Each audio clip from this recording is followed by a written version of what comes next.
Upkeep for Monday, June 28th, 2021. That's right, it's all of the Magic news you need in 10 minutes or less. And the first big news item today is Adventures in the Forgotten Realms previews have begun in earnest. That's right. We now know about the new mechanic in this set called Venture into the Dungeon. And it is wild. Yes, you get benefits from this new type of card that lives outside the game or in the command zone called a dungeon. Yeah, it reminds me a little bit of Contraptions. Yeah, it's pretty cool. You work your way through the dungeon, you get bonuses by going into certain rooms. Yeah, you can pick which path you're gonna take to decide what you best need for the game. You can see the 3 dungeons that come with this that, you know, are the dungeons that you can venture through over on the article that also further explains that mechanic. Yeah, super excited to venture into the dungeon and see all these sweet preview cards that'll be coming out this week because it's a truncated preview season. Yes, it's like only 2 weeks long. So short. It's so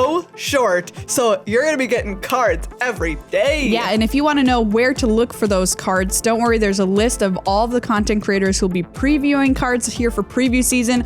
Our preview card comes out on Wednesday. Ooh. So keep your eyes peeled for that. youtube.com/goodluckhighfive.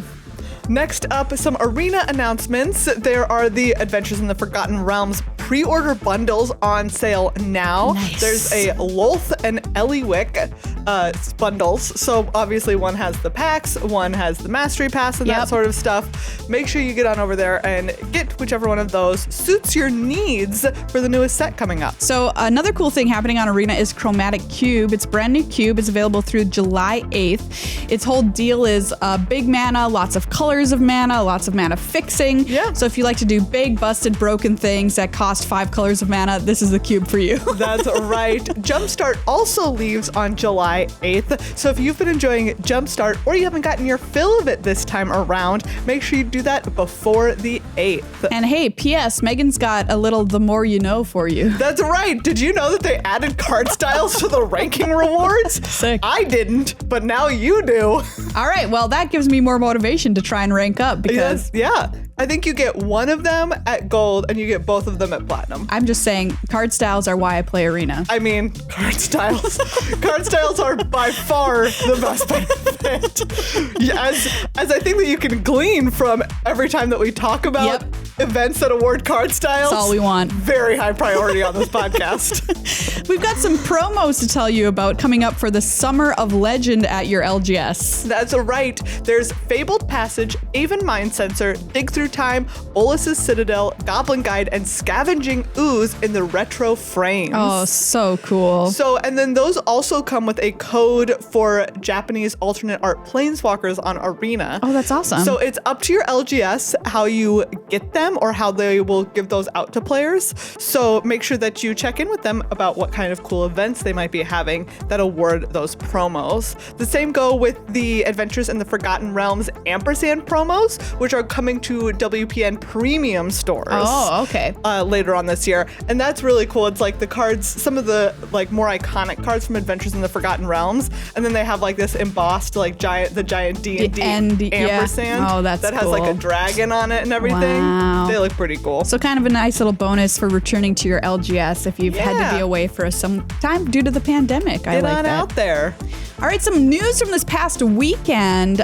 So if you're a Magic Online player or have played in the past, you might remember the MOCS, which is a big tournament for Magic Online players, the best of the best. Well, it used to be one giant tournament that took place at the end of the season. Now it's been split into a whole bunch of smaller tournaments that only take a day. And so they're calling it the Magic Online Champions Showcase now.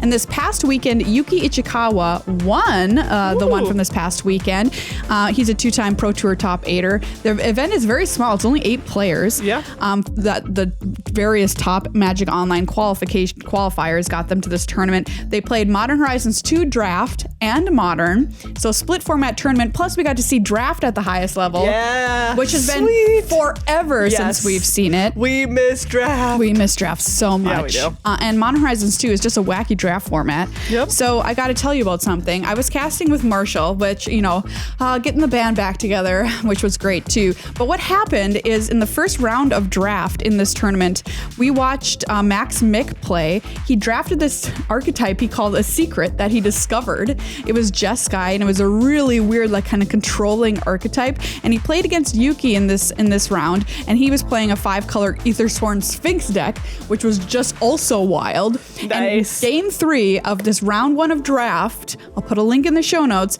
was the best game of Magic I have ever witnessed in my 10 years as a Magic player. Wow. It was incredible. You might have heard people tweeting about it, seen people tweeting about it. It was so good. Edge of your seat until the very last moment. I don't want to spoil it for you, so I won't say what happened, but it is irrelevant to who won the tournament because there's 2 portions. There's a draft and the modern, and then those 2 people played each other in the finals. So I'm not giving you even a spoiler by saying who won the whole tournament. But yeah, it was just fantastic. Please, if you want to see a good game of Magic, go check that out. So he ended up taking down the whole tournament. He was playing Teamer Footfalls in Modern. Okay. So this is a cool Modern deck where you cascade into the 2 4/4 rhinos with trample. Seems great. Yeah. Nice. Seems like a cool thing to do. Awesome. The final league weekend is this weekend, just FYI. You can watch over on twitch.tv/magic on Saturday and Sunday. Everyone gets sorted into their postseason houses/gauntlets. And 4 more people are added to the World Championships. Yeah, so that should be a cool tournament. So if you've got the barbecue going, have the league weekend on in the background, chill out, have some chill fun. out. Yeah.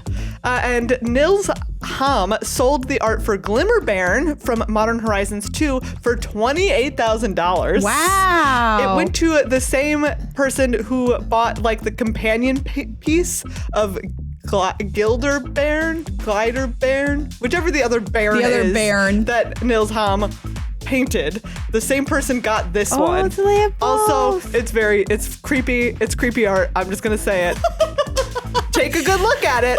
It's kind of spooky. Megan, if this was like what you woke up to in the morning, like it was across from your bed, you woke up and this is what you saw. Can you imagine that? Also, in this story, you hang it in the living room, but then you wake up and it's like hanging on the wall across from your bed. Of course. It moves itself. Yeah, it moved itself at night. So that's all the Magic news we have for you this week. Check out our full-length podcast, Good Luck High Five. If you want to hear more about adventures from the Forgotten Realms, we're going to talk about that and all of the dungeons this week. So that's going to be super cool.